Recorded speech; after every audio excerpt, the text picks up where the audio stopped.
Money, paper, metal, numbers on a screen. So simple, so abstract. And yet it drives our world like nothing else. People kill for it, pray for it, work their whole lives for it, even measure their worth by it. But why? Why do people chase money? Why does something so artificial feel so essential? Let's start at the beginning, before the bills, before the banks. Early humans had no money. They traded directly, food for tools, help for safety. But as societies grew, barter broke down. People needed something that could represent trust, something everyone agreed had value. That's all money is, shared belief. Yuval Noah Harari calls it the most successful fiction ever invented. Gold, coins, paper, credit. None of it means anything without collective faith. And yet once that faith took root, it reshaped everything. Money became not just a tool, but a mirror reflecting our fears, desires, and dreams. At its core, money is about survival.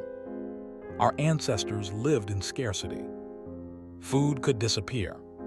Shelter could fail. Safety was never guaranteed.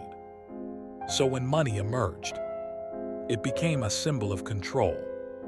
Stored energy, safety you could touch. The human brain evolved to seek security. Money mimics that instinct perfectly. It's not greed. It's protection. Every paycheck says, you'll survive another day. But the story doesn't stop at survival. Money soon became a symbol of status.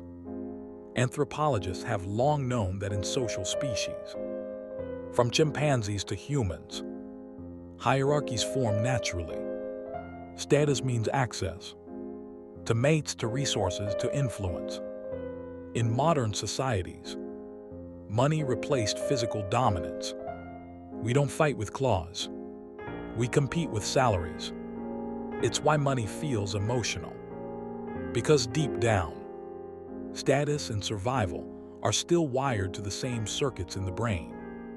The ventral striatum, the brain's reward hub, lights up when people see evidence of social approval, the same way it does for food or pleasure.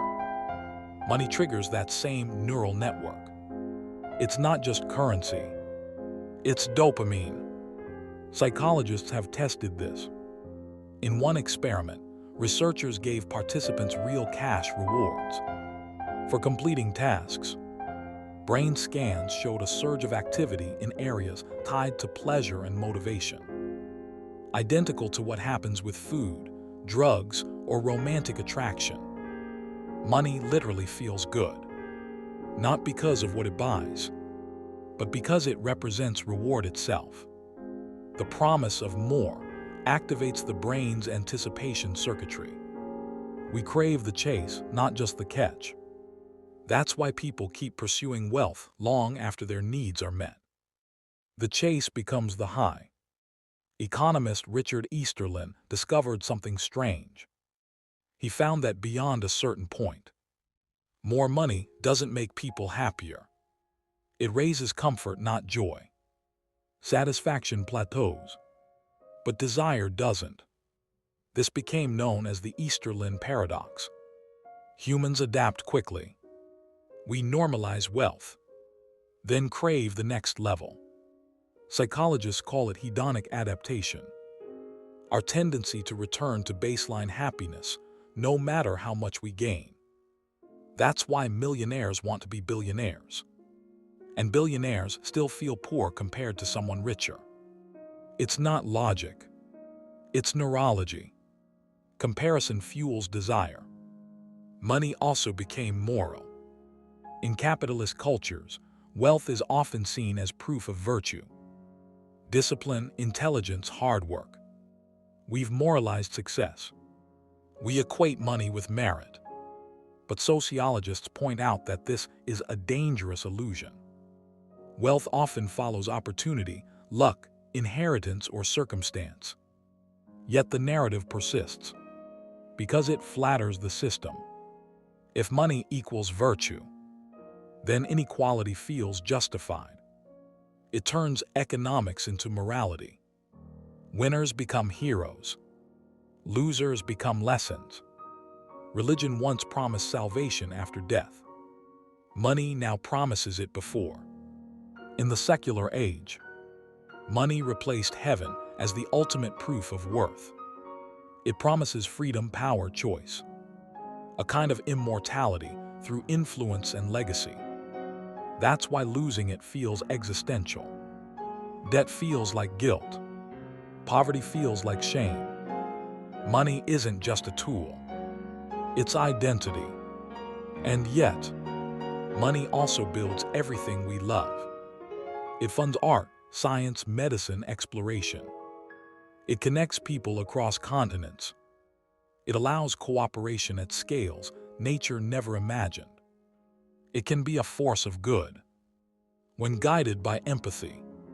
But empathy and greed use the same tools differently.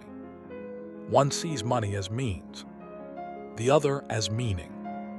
Neuroscience tells us something fascinating. Spending money on others activates more pleasure centers than spending it on ourselves. In other words, generosity feels better than greed. Humans evolved for cooperation. When we share, our brains reward us. When we hoard, they warn us. That's the paradox. We chase money to feel good, but we feel best when we let it go.